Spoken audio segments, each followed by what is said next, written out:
Welcome. My name is Kirsten Kroon. Effective pedagogical practices essential for the teaching the whole child will be discussed, focusing on three approaches: pastoral care, teaching practices for good academic outcomes and resources. Effective teaching practice in education involves structures, practices, and approaches supporting the welfare, well-being, and development of the child, Calvert 2009. The comprehensive definition incorporates the promotion of the pupil's personal, social development in a positive way, encompassing quality teaching and learning by relationships with adults, pupils, and children, Colvin 1993. It is important to take into account safety and well-being of that child. Slide 2 and 3. We will look at the role of the teacher in pastoral care. Just have a look at that before you.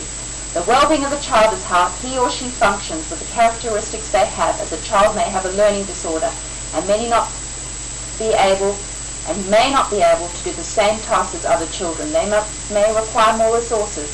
Happiness and well-being is very individual and unique to a child. It is not only learning which is very important, but it's a belonging to a school, going there every day, and the child's intellectual curiosity being challenged, Noddings 1995. Now refer to slide 4. Teaching role in order to facilitate a child's well-being. Slide 5. Just look at the Maslow's hierarchy of needs. Very important in the child's well-being. Effective teaching practices for good academic outcomes in school environments. Slides 6 and 7, behaviorism. There are many processes of learning. Behaviorism is where actual behavior is examined in order to understand learning. If teachers want children to behave in a certain way, they can reward compliance or punish non-compliance. This could be used when frequent repetition is needed in order to learn. For example, times tables, spelling words, Onward 2011. The teacher selects and controls material learned and also determines the pace. It is the first level of Bloom taxonomy of learning. In many cases, extrinsic motivation is used in order to motivate the child. There are dangers in this practice, as a child might think learning as a reward rather than achievement, or instead children might see it as not cool to receive praise or rewards from the teacher, and this could compromise their learning. Intrinsic motivation is important to incorporate into the learning environment so children become happy from making progress. The lesson should not be a task, but a step towards vital learning. If the child makes the rote task relevant to realistic situations, which is demonstrated in Bloom's high order, it will make the learning process more meaningful. McLeod, 2009. Constructivism focuses on children's cognitive development, describes learning as thinking, reasoning, and understanding. Another theory. Constructivism encourages teachers to support and enhance learning. Piaget explored children's perceptions from 3 to 12 and developed a model of steps through their age. Unfortunately, many children can do a lot of activities at an earlier age and do not necessarily follow Piaget's thinking, which assumes children learn in small, gradual steps according to their cognitive level. Instead, we should look at children individually, as they are different and unique.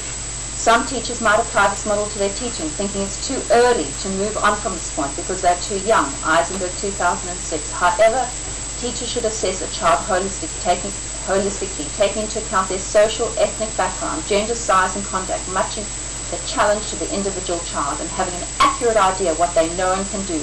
A child may suddenly make a large breakthrough in learning from previous host of learning.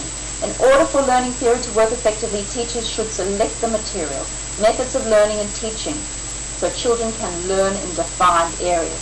Teachers need to give direct instruction to the children. Teachers need to understand what the children know or able to do to make it possible for children to comprehend their connection to prior knowledge. Bruner suggests topics should be revisited regularly to encourage learners to move towards abstract levels of thinking, which leads to effective learning. Note the importance of understanding key concepts and sequence system in order to understand and grasp the subject. Children will become confused and lose focus and not understand concepts in hand if these practices are not followed by the teacher. Huntley 2005. Then we'll look at the school environment and practices role of the teacher. Just apply to slide 11. There are some points there to take into consideration which are very important, which are the aware of the child's name, all the details about the child, about bad behavior, how to manage that, about children being introverted, about physical limitations and realistic expectations, halo effects, Hawthorne effect. Now we'll also look at the school classroom layout, which is essential in order to provide the best environment for the child, and we need to also provide a stimulating environment. We also have to take into consideration classroom resources, which is very, very important. That's slide 14, slide 15 in conclusion. Beethoven is a good example. He was a gifted musical genius. His teachers saw that creativity and mastery of theoretical knowledge are poles apart, yet Beethoven proved them wrong. After studying music theory intensively, systematically broke all the rules of composition. However, Beethoven had to gain a thorough knowledge in order to break the rules. Teaching excellence requires not only a high level of theoretical knowledge and understanding, but also the ability to engage and motivate each child in a holistic way. Thank you, everyone.